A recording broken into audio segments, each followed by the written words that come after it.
திமுக ஆட்சியை மாற்ற வேண்டும் என்பதே விஜயின் லட்சியம் ஆசை. திருச்சியில் காங்கிரஸ் கட்சி மூத்த தலைவர் திருநாவுக்கரசர் பேட்டி. திருச்சி மாநகர் மாவட்ட காங்கிரஸ் கட்சியின் சார்பில் திருச்சி ரயில்வே ஜங்ஷன் எதிர்புறம் உள்ள ராஜீவ்காந்தி சிலை அருகில் வெயிலின் தாக்கத்தை தணிக்க திருச்சி மாநகர மாவட்ட ஜங்ஷன் கோட்ட காங்கிரஸ் கமிட்டியின் சார்பாக கோடைக்கால நீர்மோர் பந்தல் அமைக்கப்பட்டது. இதனை திருச்சி மாநகர மாவட்ட தலைவர் ரெக்ஸ் தலைமையில் திருச்சி பாராளுமன்ற முன்னாள் உறுப்பினர் திருநாவுக்கரசு தொடங்கி வைத்து பொதுமக்களுக்கு நீர்மோர் தர்பூசணி வழங்கி சிறப்பித்தார். தொடர்ந்து பத்திரிகையாளர்களுக்கு கேள்விகளுக்கு பதிலளிக்கையில், பெண்களுக்கு குழந்தைகளுக்கு பாதுகாப்புகள் அதிகரிக்கப்பட வேண்டும், அவர்களுக்கு எதிரான வன்கொடுமைகள் கற்பழிப்பு போன்ற சம்பவங்கள் முற்றிலுமாக தடுக்கப்பட வேண்டும். அதற்கு கடுமையான சட்டமும் தமிழ்நாடு அரசாலே சட்டமன்றத்தில் கொண்டு வரப்பட்டிருக்கிறது. காவல்துறை விழிப்போடு இருந்து இது போன்ற பாலியல் குற்றங்களை, வன்கொடுமைகளை, பெண்கள் குழந்தைகளுக்கு எதிரான குற்றங்களை தடுக்கிற விதத்தில் காவல்துறை கடுமையாக நடவடிக்கைகளை மேற்கொண்டு செயல்பட வேண்டும் என கேட்டுக்கொள்கிறேன். அங்கொன்றும் இங்கொன்றுமாக இது மாதிரி நடக்கிற சம்பவங்களும் தவிர்க்கப்பட வேண்டும். அப்படி சில சம்பவங்கள் நடக்கிற காரணத்தினாலேயே தமிழ்நாட்டில் சட்டம் ஒழுங்கு கெட்டுவிட்டது என்று சொல்வது அரசியல் ரீதியான குற்றச்சாட்டு.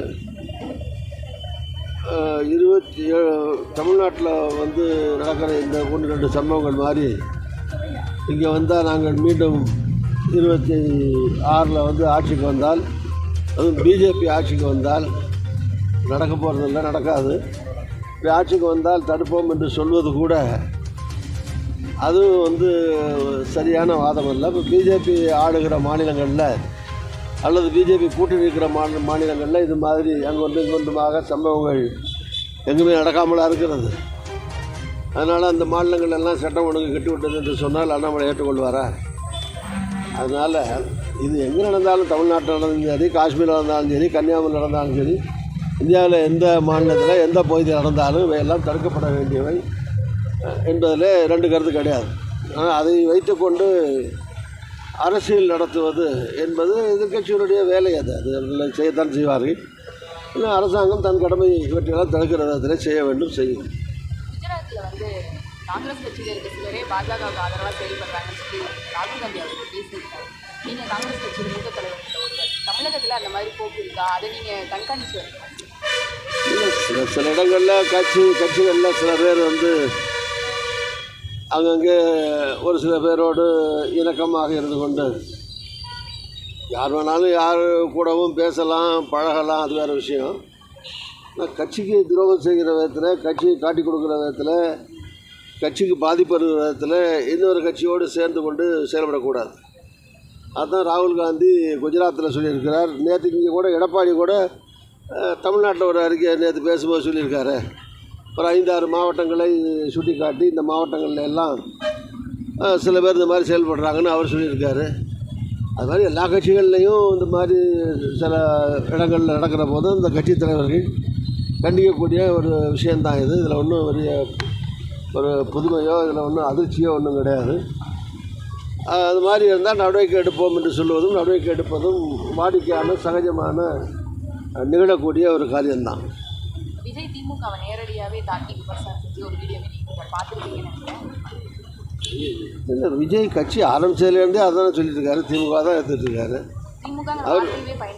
திமுக வார்த்தையை பயன்படுத்தி பேசுகிறாரு, பயன்படுத்தாமல் மறைமுகமாக பேசுகிறாரு.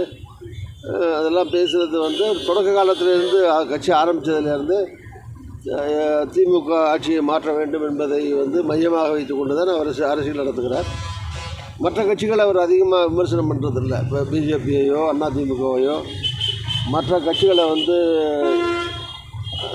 எங்களையும் விமர்சிக்க மாட்டார். அதனால் பிரச்சனை இல்லை, நல்லது தான். அது மாதிரி பல கட்சிகளை அவர் விமர்சனம் செய்வதில்லை. அவருடைய தாக்குதல்லாம் பெரும்பாலும் திமுக மேலே தான் இருக்குது. திமுகவில் ஆட்சியில் இருக்கிறதுனால அந்த ஆட்சியை மாற்ற வேண்டும் என்று சொல்லி கொண்டிருக்கிறார். அது அவருடைய ஆசையாக இருக்கலாம், லட்சியமாக இருக்கலாம், கனவாக இருக்கலாம்.